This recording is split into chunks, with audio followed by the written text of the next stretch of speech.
What's up, guys? Welcome back to the channel. Here we are with another reaction. In this one, we have India has no interest in de-dollarization. Jaishankar responds to Trump's threat to Brics nations. I reacted to a video not too long ago where somebody kind of was breaking down Brics possibly getting away from the dollar and going to something else. But I guess Jaishankar is saying, ain't happening. So we're gonna jump in and see what he says. If you guys happen to enjoy it, please don't forget to subscribe, give the video a thumbs up, and if you'd like to support this channel by becoming a member, all you gotta do is hit that join button to receive your exclusive benefits. See what he has to say. The United States is our largest trade partner. We have no interest in weakening the dollar at all. Where the Brics remark was concerned, I think, I'm not exactly sure what was the trigger for it, but we've always said that, look, India has never been for de-dollarization. Right now, there is no proposal to have a Brics currency. So I'm not quite sure what is the basis for. He said if you stop pegging it to the dollar, but there wasn't a threat to do that, was it? Well, the BRICS do discuss financial transactions, but certainly where India, BRICS doesn't, each country doesn't have an identical position on this. But where India is concerned, certainly, look, the United States is our largest trade partner, and we have no interest in weakening the dollar at all. But so yeah, he's like, there was no threat. I don't understand what the threat is for. To know what I'm saying? Because we know the U.S. is our biggest trade partner, so it wouldn't even make sense for us to try to weaken the dollar when y'all are our biggest partner in trade. I don't understand. India has no intent on de-dollarization and hasn't. So, but he also did say not all of the BRICS nations have the same identity on this topic. Not all of them share the same sentiments when it comes to this topic. So there may be some other countries in BRICS that are like, maybe China, maybe Russia, that are like, hey, de-dollarization is the way to go. So let's see what else. I just want to make one remark on come back to the Middle East. The core issue undoubtedly is Palestine and Israel's relationship. How do they reach a modus vivendi? Yes. There's a larger issue side by side, which is the widening of this conflict, which is also a major concern. And today we have, I don't want to say we normalized it, but the fact is 2 years ago, the prospect of Israel and Iran actually firing at each other would have been appalling. It's something which we couldn't have even contemplated, and yet it's happened. If you look at what's happening in the Red Sea and the impact for shipping in Asia, it's huge.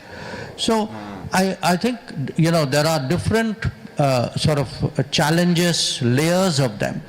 But just like the journalists who sat on these chairs before us told us, look, it's a tough world, very difficult, but we journalists have to do our job. Yeah. I think similarly, diplomats of the world have to tell themselves, it's a messy world, it's terrible, there are conflicts, but therefore there's all the more reason for diplomats of the world to step forward. And that era, which we saw in the 60s and 70s, which is either the Security Council managed it, or a few countries, mostly the major powers did it. I think that era is behind us. Yeah. I think all of us in different ways need to step forward. Agreed. So, for example, what Qatar is doing, there are so many conflicts. We are trying to do something in Ukraine. We see Myanmar as almost a kind of a forgotten conflict, where there's an approach like, let's not invite them and the problem will solve itself. So I think there is a greater case for more vigorous diplomacy, for more innovative diplomacy, for a more participative diplomacy, and I think more countries need to have the boldness to bite that bullet. Yes. And I think that's really one thing I like about Jaishankar. And I always say that India becoming a superpower, I feel like, of course, you put your country first. It makes sense. But I feel like India's a superpower that will give a voice to the voiceless, to those countries that haven't been heard for so long.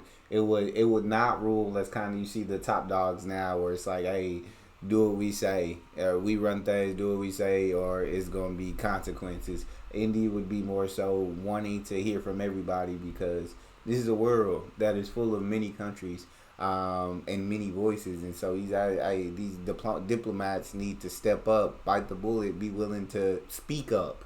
And I think India, as a rising power, has given other countries has inspired other countries to do so. But I think the more influence they have and the more power that they gain, the more, again, influential they become with these other countries to be able to speak up and be able to have a voice. Because at the end of the day, right, we're all in it on planet Earth. We're all in this together. So all these countries should be heard, and it shouldn't just be 1, 2, 3, 4, 5, 6, 7, 10 countries making decisions for the rest of the world. And so that's what I really rock with about India. Now we got one more that we're going to react to within this one. Biden administration. We got trying to attract them. External Affairs Minister Jaishankar's witty reply on U.S. in Doha Steel. Biden administration also, in fact, they were trying to hopefully drive a wedge or attract you from China and into the U.S. sphere more.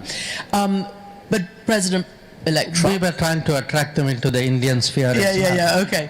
Foreign Minister Jaishankar. It is said that certainly we know Prime Minister Modi had a very close relationship with President Trump in his first term. We know that the Biden administration also, in fact, they were trying to hopefully drive a wedge or attract you from China and into the U.S. sphere more. But President-elect Trump... We were trying to attract them into the Indian sphere. Okay. I don't know how it worked out, but right now you've got a whole threat of tariffs in the whole region and all the rest of it. President-elect Trump has also threatened Brics, of which you are a member, with 100% tariffs if this and that. What do you expect for India and for your economy and your relationship with the United States and regional implications as well from that kind of message already from President Trump-elect? Look, we had a good relationship, a very solid relationship with the first Trump administration.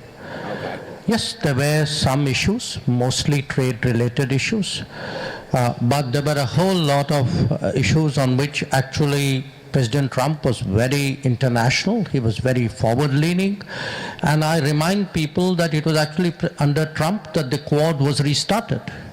So if you look at the Indo-Pacific today, I mean, certainly President Biden built on it.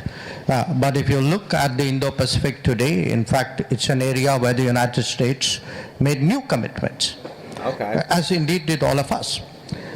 So I would say, from our perspective, quite honestly, I mean, there's a certain personal relationship between Prime Minister Modi and President Trump.